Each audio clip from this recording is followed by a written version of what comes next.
Muito bom dia, ótimo dia para você que nos acompanha na programação da TV Mar Canal 525 pela NET Claro. Estamos ao vivo neste exato momento no programa Ministério do Povo pela 98.3 FM, ancorado pelo amigo Rogério Costa. Estamos iniciando também mais um dia de sabatina. Hoje, o segundo dia da segunda semana, nesta terça-feira, dia 27 de outubro de 2020, com a sabatina com os candidatos à Prefeitura de Maceió. Durante essas últimas 2 semanas, você acompanhou e tem acompanhado aqui na programação da TV Mar Canal 525 pela NET Claro, pelo portal Gazeta Web, pela 98.3 FM e a repercussão na Gazeta de Alagoas. Estamos aqui abrindo este espaço de fortalecimento da democracia para que os eleitores tirem as dúvidas a partir do que pensa cada candidato.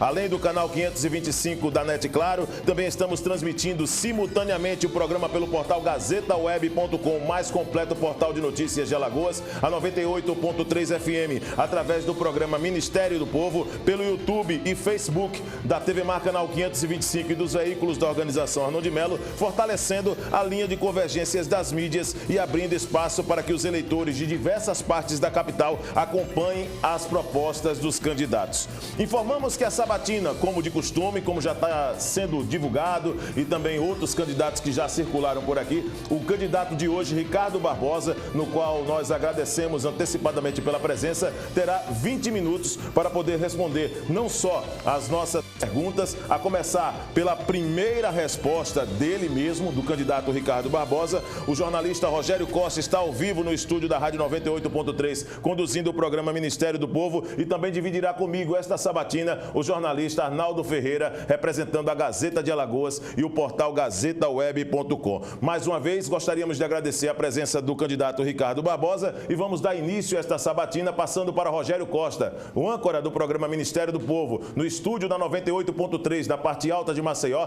para trazer a sua primeira pergunta para o candidato Ricardo Barbosa do PT. Ótimo dia para você, Rogério. Para você também, Viderlan. Ótimo dia para você, para o Arnaldo, para o candidato, para todos os telespectadores que estão nos acompanhando nesse instante.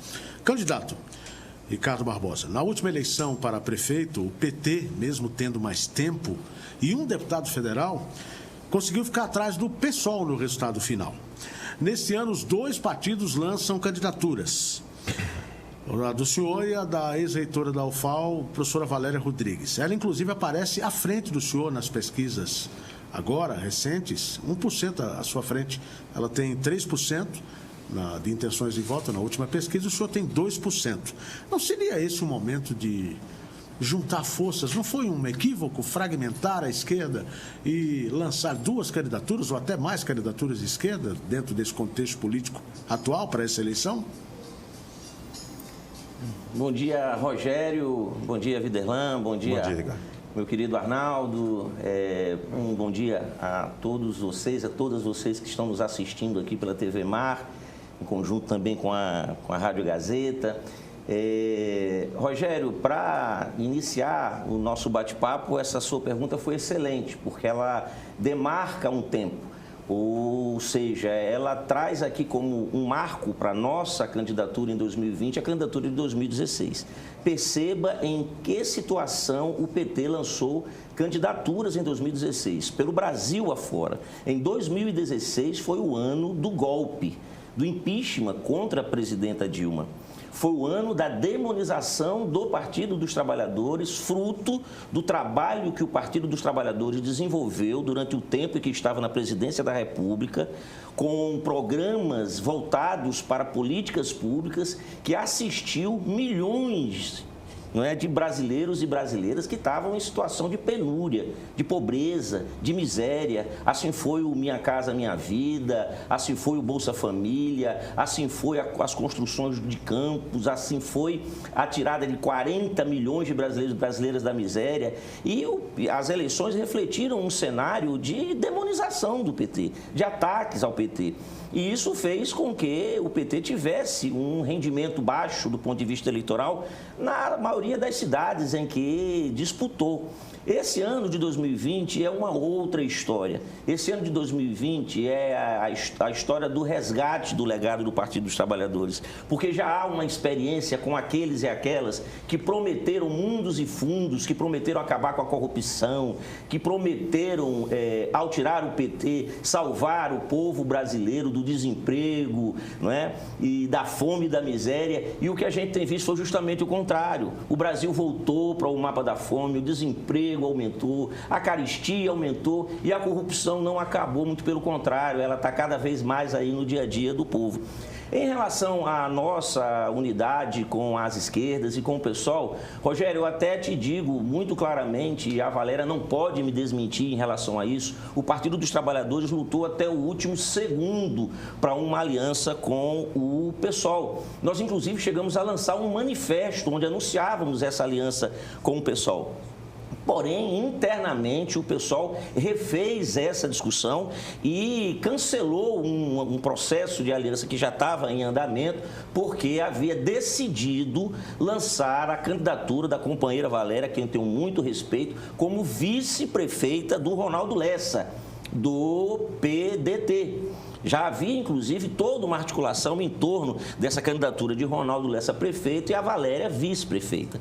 Só que, não é, na política, é como Ulisses Guimarães dizia, quando você olha para o céu e pisca o olho à nuvem, já não é mais a mesma, o Ronaldo Lessa resolveu desistir da candidatura e apoiar um candidato da direita, o JHC, né, se juntar com os aliados de Bolsonaro, se juntar com os golpistas, se juntar com a direita, se juntar com o PSDB. E eu avalio que não restou outra alternativa para o pessoal senão lançar a candidatura da professora Valéria. Mas o PT tentou de todas as formas uma união com o pessoal, o que infelizmente não se concretizou, como se concretiza em algumas capitais do país, onde a gente está junto, a exemplo do Rio de Janeiro, né, a exemplo de outras capitais, inclusive de outros partidos como o PCdoB, como é o caso de Porto Alegre.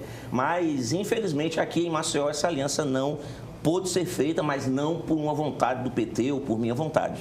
Candidato Ricardo Barbosa, o senhor tem criticado os adversários que não mostram seus padrinhos no guia eleitoral. O senhor fala muito do ex-presidente Luiz Inácio Lula da Silva, mas até agora não mostrou, durante o seu espaço no guia eleitoral, o deputado Paulão. Por qual motivo ele não aparece na sua propaganda, candidato?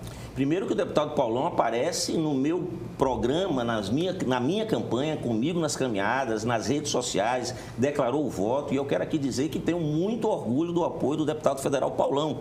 O deputado federal Paulão, ele tem contribuído enormemente através da sua atuação parlamentar para as causas sociais do nosso estado e orgulha o Partido dos Trabalhadores e orgulha a minha candidatura. Quero aqui dizer, deputado federal Paulão, que o amigo tem a minha honra, o meu orgulho, a minha amizade e o respeito pelo trabalho que você faz aqui no estado de Alagoas. É para mim um grande orgulho, assim como o presidente Lula.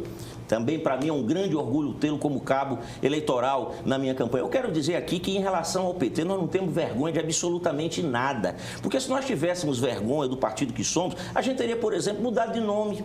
Né? Como mudaram de nome vários partidos ligados à direita e as coisas que não prestam no nosso Brasil, no nosso estado. Aqui a gente não virou DEM, nem Podemos, nem Somos, nem Queremos, não, nada. Aqui a gente é PT, nós não mudamos o nome, nós não abrimos mão da nossa estrela, nós não abrimos mão da nossa liderança, nós temos orgulho de todas elas, seja o Paulão, seja o presidente Lula. Porque se Lula também não tivesse a consciência limpa da sua inocência, não estava por aí fazendo campanha pelo Brasil todo, pedindo votos para os seus candidatos. Isso é fruto de que nós temos muito orgulho de sermos PT e de termos Lula e de termos Paulão como os nossos cabos eleitorais aqui no estado de Alagoas e aqui na nossa campanha em Maceió. Candidato, o senhor é um dos que mais tem batido na Braskem. Inclusive, usa o guia eleitoral e ataca o seu adversário do MDB, Alfredo Gaspar, e o acusa de que quando exerceu o cargo de ex-procurador, de procurador-geral do Estado, dificultou o Ministério Público no entendimento com a população e de tentar impedi-lo de falar a respeito do assunto. O que ele tenta impedir o senhor e o que tem por trás disso aí que a gente ainda não sabe? Arnaldo, excelente pergunta. Eu acho que essa é a principal pergunta dessas eleições de 2020. O candidato Alfredo Gaspar de Mendonça deve respostas ao povo de Maceió e às milhares de vítimas que perderam o seu futuro dos bairros do Pinheiro, de Bebedouro, Mutange e do Bom Parto. A respeito de quê? Ele precisa explicar por que, em que termos se deu um acordo que ele assinou, aparece lá a assinatura dele, Alfredo Gaspar de Mendonça, eu já provei isso no meu guia eleitoral, um acordo com a Braskem, que dentre tantas outras cláusulas que a gente chama no direito, cláusulas leoninas, cláusulas que prejudicam a outra parte, até porque ele estava representando quem para poder fazer esse acordo com a Braskem? Ele recebeu alguma procuração dos moradores da Braskem para fazer esse acordo com a Braskem? Um acordo que retirou 2 bilhões de um valor que já havia sido bloqueado. 3 bilhões e 700 foi bloqueado para a indenização das vítimas. E esse acordo não deu prosseguimento a nenhuma ação judicial, porque quando há um termo de ajustamento de conduta, você sobresta, você, digamos assim, deixa de fazer andar um procedimento judicial que poderia redundar numa condenação da Braskem. E aí sim, a Braskem ser sentenciada, não é? E a partir daí responsabilizada com a obrigação de indenizar e sem nenhuma contraprestação, sem nada que retornasse para a Braskem. Deu-se completamente o oposto. Esse acordo fez com que a Braskem deixasse de pagar quase 4 bilhões para pagar menos de 2 bilhões de indenização e a compra das casas se tornou quase que obrigatória. A venda por parte dos moradores se tornou compulsória. O morador da Braskem, né, a vítima da Braskem, o morador dos bairros afetados pela Braskem, que não quiser vender a sua casa pelo preço que a Braskem determinar, vai ter que acionar a Braskem na justiça. Imagina, tanto sofrimento que essas famílias já passaram, né? Vai querer resistir em ficar em um bairro abandonado que está afundando, não é? E ainda por cima entrar com uma ação contra uma multinacional. Isso tudo tem que ser explicado. O candidato Alfredo Gaspar de Mendonça precisa explicar esse termo de acordo que foi feito. O termo está aí. Ele não tem que estar aqui dizendo que não, porque eu sou amigo, porque eu fiz isso, fiz aquilo pelos moradores da Braskem. Mas o acordo, candidato, o acordo, Alfredo Gaspar, explica o acordo, justifica esse acordo, de repente esse acordo beneficia os moradores. Mas vem aqui, aonde você for, nos espaços de debate, eu vou lhe cobrar, Alfredo. Eu vou lhe cobrar onde eu for, para que o senhor explique esse acordo, em que termos se deu esse acordo e em que é que esse acordo beneficia as vítimas da Braskem. Rogério Costa, mais uma pergunta a acrescentar para o candidato o Ricardo Barbosa.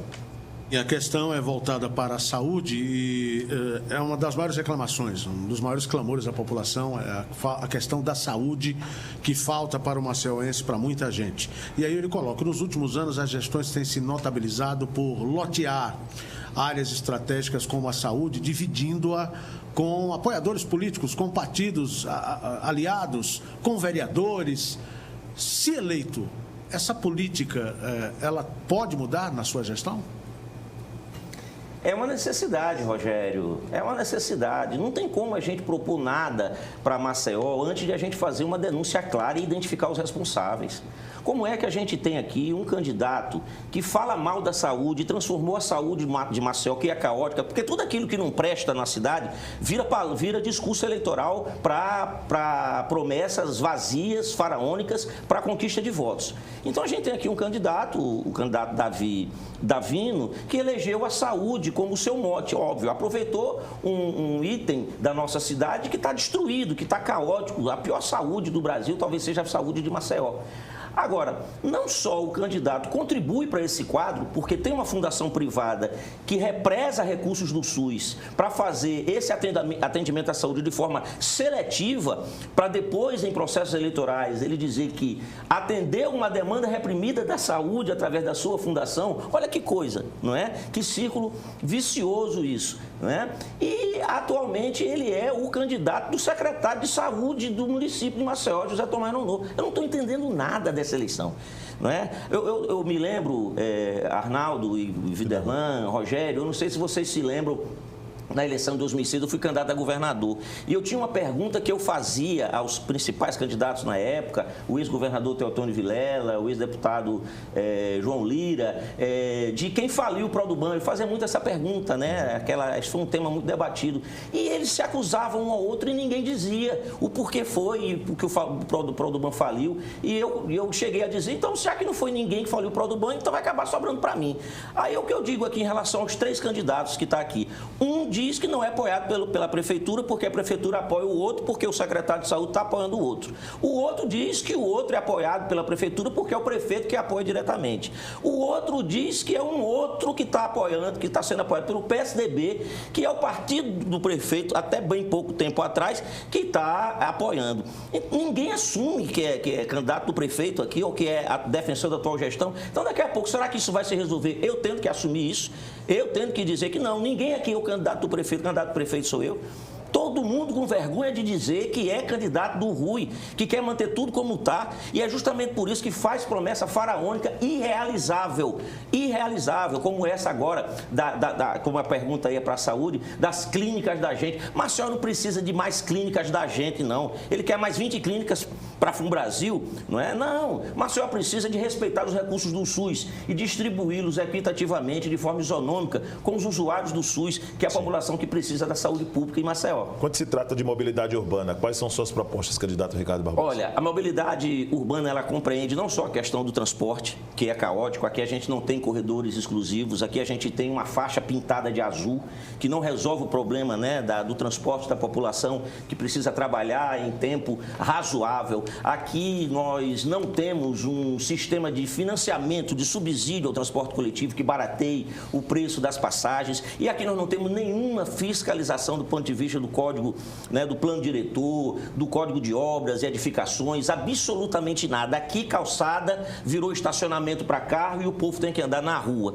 A rua aqui esburacada, mobilidade urbana aqui zero, ciclovias não existe em Maceió, uma falta de respeito. A proposta concreta é a gente melhorar essa situação, primeiro dando condições para que o deslocamento do trabalhador para o seu trabalho seja feito de forma rápida, inclusive se ele optar por bicicletas de forma segura, através das ciclovias, é algo que tem que ser tratado com carinho, com respeito, o que não foi feito nesses últimos 8 anos em Maceió. Candidato, o senhor, no começo dessa entrevista, dessa sabatina, o senhor disse que o partido foi demonizado no período aí do golpe, como o senhor definiu, mas teve algumas das suas estrelas envolvidas e presas por corrupção. Como convencer o eleitor que o PT não é o partido da corrupção? Primeiro, é afirmando o PT, não tendo a vergonha e não se escondendo do debate. É o que nós estamos fazendo. Porque se o PT tivesse vergonha de fazer esse debate, Arnaldo, não teria lançado candidaturas próprias na maioria das capitais do país, dentro das maiores cidades. O PT não é louco, não é? De ter essa certeza da sua inocência, de ter essa certeza do seu papel no Brasil, nas cidades, né? Se tivesse alguma consciência que não fosse a consciência limpa. A mesma coisa em relação aos dirigentes e principalmente ao Lula. Quando fala dirigentes, eu obviamente me refiro ao Lula, é o nosso principal dirigente, não é? O Lula, como eu já disse, está a nível nacional fazendo campanha para os seus candidatos. Como um homem público poderia fazer isso sem a consciência tranquila de que é um homem honesto, de que é um homem íntegro e que foi preso nas vésperas de uma eleição simplesmente porque estava na frente das pesquisas para poder favorecer um outro candidato, seu adversário, que por conta de uma facada que levou, nem de debate participou. E mesmo assim, o Partido dos Trabalhadores foi ao segundo turno. Mesmo assim, o Partido dos Trabalhadores quase ganha a eleição no segundo turno. Elegeu a maior bancada de deputados e deputadas federais, de senadores. Elegeu o maior número de governadores de um partido político no Brasil. Ganhou em número maior de cidades, que foram cidades assistidas pelas políticas sociais dos governos do PT, do que o atual presidente ganhou. Então, nós temos orgulho de ser do Partido dos Trabalhadores, né? Nós não temos nenhuma intenção aqui de querer estar fazendo um debate, quando na verdade a gente está querendo aqui apresentar para o povo de Maceió soluções e que Maceió ganhe na prefeitura a marca do Partido dos Trabalhadores. Iniciando a última etapa de perguntas, o senhor tem 4 minutos, candidato, para poder responder e ter as suas considerações. Rogério Costa, mais uma pergunta para o candidato Ricardo Barbosa, do PT. Eu vou ser rápido, Viderlan, em virtude do tempo. As minorias são esmagadas há muitos anos aqui em Maceió. O que é que o senhor diria da quantidade de candidaturas femininas? São 2 em detrimento de 8 masculinas nesse momento para a prefeitura. Da falta da mulher em igualdade nas casas legislativas desse estado, particularmente aqui de Maceió. E nós não temos efetivamente um candidato que seja efetivamente representante dos LGBTI, enfim. Eu queria que o senhor falasse um pouquinho com relação a essas questões das minorias minorias. Não temos um candidato que se assume efetivamente negro para prefeito, enfim, eu queria que o senhor falasse sobre isso. Não diria nem minorias, viu, Rogério? As mulheres são maioria, e devem ser tratadas como tal e ter o respeito enquanto maioria, é a maioria da nossa população. Eu tenho uma vice-prefeita, a companheira Hélida Miranda, que me orgulha bastante. Ontem mesmo nós estávamos fazendo uma live com todas as candidaturas femininas do Partido dos Trabalhadores, não é? Nós temos 12 candidaturas femininas no Partido dos Trabalhadores, dentre elas candidaturas trans, a companheira Bárbara Nagma, que orgulha o Partido dos Trabalhadores, do segmento LGBTQI+, negros, negras, e em relação ao Partido dos Trabalhadores, nós somos muito tranquilos em fazer essa discussão, não da minoria, mas da diversidade, ou seja, de a gente abranger a diversidade, acabar com esse discurso homofóbico, esse discurso quase anticivilizatório, trazido pela direita, né? Essa nova direita, pelo governo Bolsonaro e pelos seus candidatos, as candidaturas representantes, né, do governo Bolsonaro e da direita aqui no nosso município. O PT está tranquilo em relação a isso, tem propostas, inclusive, de criação da Secretaria da Mulher no âmbito do município, como existe a nível do Estado. Não é? Políticas que tenham aí a fiscalização da Maria da Penha, políticas de assistência à mulher, para que ela tenha mais segurança. Em outros setores também, a diversidade é o ponto forte do Partido dos Trabalhadores. Candidato, uma última colocação, acredito que também dentro desses anseios nossos aqui da TV Mar, o PT continua dentro do governo Renan Filho, mesmo com o governador tendo outro candidato. Isso não seria uma contradição? Eu avalio que não, Viderlan. Essas eleições são eleições municipais. A nossa aliança com o governo estadual se deu dentro de uma conjuntura nacional a partir de 2018, da defesa da candidatura presidencial, e essa conjuntura, ela não se modificou. O senhor se sente laranja do PT? Porque o senhor é acusado de ser laranja do MDB. Como é que o senhor responde a acusação rapidinho? Eu acabei de dizer aqui o meu posicionamento em relação à candidatura, não é, que é apoiada pelo governador e que é apoiada pelo prefeito, não é? Então, nenhum laranja faz esse tipo de discurso aqui em público, né, da forma como eu estou colocando. O governador resolveu apoiar a candidatura do Alfredo, tem lá os seus motivos e o direito de fazê-lo. Assim como o PT tem o direito de não concordar e apresentar a sua candidatura, né? Tem o direito de fazer a defesa do seu legado. Eu defendo o meu partido, Arnaldo. O senhor tem 1 minuto para suas considerações, candidato. Defendo o meu partido, é em nome do meu partido que eu estou colocando aqui essa candidatura, mas mais do que do meu partido, das pessoas em Maceió que querem uma mudança para a nossa cidade. Vai haver debate nacional, a nacionalização do debate, mas muita gente quer mudar a nossa cidade. Os próprios candidatos da direita e da conservação querem mudar a nossa cidade e ficam disfarçando seus discursos para não assumir que estão sendo apoiados pela prefeitura. Mas quem quer mudar realmente a cidade de Maceió não vai ter outra opção se não fazê-lo através da minha candidatura, Ricardo Barbosa, 13, porque aí sim nós teremos mudanças efetivas para a cidade de Maceió. Porque eu quero mudar sem amarras e sem os pés no passado, sem os fantasmas da velha política que estão todos comprometidos nas outras candidaturas, as candidaturas minhas adversárias. Encerramos assim o segundo dia da segunda semana de sabatina, hoje recebendo aqui no estúdio da TV Mar Canal 525, sendo retransmitido pela 98.3 no programa Ministério do Povo, o candidato Ricardo Barbosa do PT. O portal Gazeta Web representado pelo meu amigo Arnaldo Ferreira. Muito obrigado, Arnaldo, pela presença. Rogério Costa segue no comando do Ministério do Povo e nós vamos dar sequência aqui no estúdio da TV Mar Canal 525 com o programa TV Mar News. Nós vamos a um rápido intervalo. Muito obrigado ao candidato Ricardo Barbosa mais uma vez. Na volta vamos trazer esses e outros assuntos, lembrando que amanhã, no terceiro dia de sabatina, teremos a candidata Lenilda Luna, do UP, conversando conosco na última semana de sabatina com os candidatos a prefeita por Maceió. Até já.